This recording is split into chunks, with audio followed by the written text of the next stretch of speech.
and the people in the houses all went to the university, and they all got put in boxes, little boxes all the same.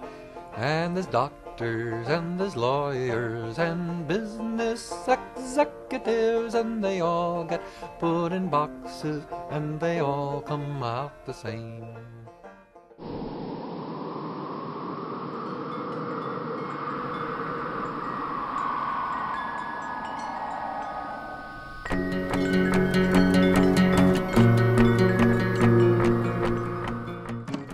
Things do not change, we change, said by Henry David Thoreau. Thoreau is associated with the religious, literary innovation, and social reform known as Transcendentalism. This movement swept America in the mid-1800s and gave the consciousness, rational principles, and human values the status of unlimited governing powers. The idea is based upon the thought that divine truth can be perceived by the intuition suspended between imagination and common sense. Transcendentalism sought solitude in nature and in writing. Nature is as close as you can get to God. Transcendentalism is a separation from society. When I hear the word transcendentalism, I first think of, obviously, the big figures, Ralph Waldo Emerson, Henry David Thoreau, but I also think about what it could mean to each individual person rather than just a bigger movement that you're taught about in history. So it could mean traveling and seeing other parts of the world and experiencing it in a way that you yourself might need to. It's a lot about doing things differently than maybe the social norms might be, a little bit against the grain. It is about going into nature and sucking the marrow out of life, if you will. Transcendentalism to me is a movement where lovers of nature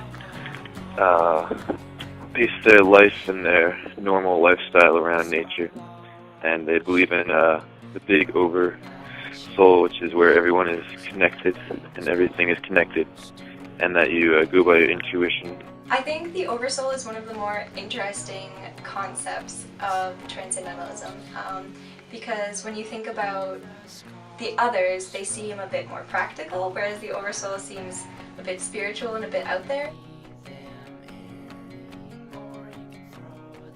My personal favorite transcendentalist would be Emerson. The two famous ones are Emerson and Thoreau, obviously, and Emerson was just simply more of a kinder, warmer, more well-liked person than Thoreau. Thoreau was very aggressive and abrasive with his transcendentalist ideas.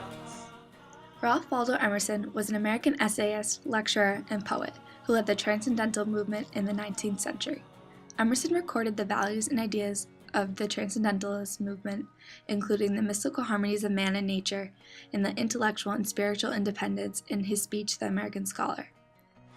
Margaret Fuller is probably my favorite transcendentalist. She was a huge feminist for her time. She really advocated for women's right and the right for women to have jobs, be in the workforce. Myself am traveling on my own and doing a lot as a female alone in the world, and a lot of times people view that as risky or dangerous, so I shouldn't be doing it, but obviously I have just as much right as anyone else does to travel and to experience these things, so she's definitely... Margaret Fuller was an American journalist, critic, women's rights advocate, and a female leader in the Transcendental movement. Fuller was known for her seminars where she captivated her audience with the thought that women could have their own opinions on matters outside their sphere. Merging this ideology with Transcendentalism, she was able to induct female Transcendentalists into the male-dominant movement. My favorite Transcendentalist was Henry David Thoreau, just because he was a man of, almost a pioneer of it. He was one of a few people to head into the woods and kind of leave society. Henry David Thoreau is a key person that greatly influenced the Transcendental movement. What separates Thoreau from the other Transcendentalists is that he puts a personal emphasis on the simplicity of life. For 2 years of his life, Thoreau ventured out into the woods and lived in a small cabin surrounded by nature, secluded from society. He also wrote journals when he spent his time in Walden Pond and later wrote one of his best works, Walden.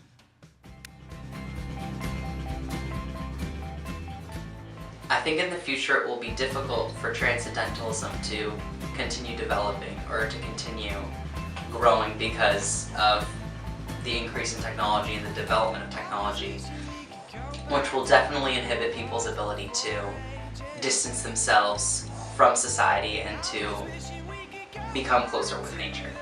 It also provides people with more information, so you can learn about the Transcendentalism movement without having to sit in a class about it.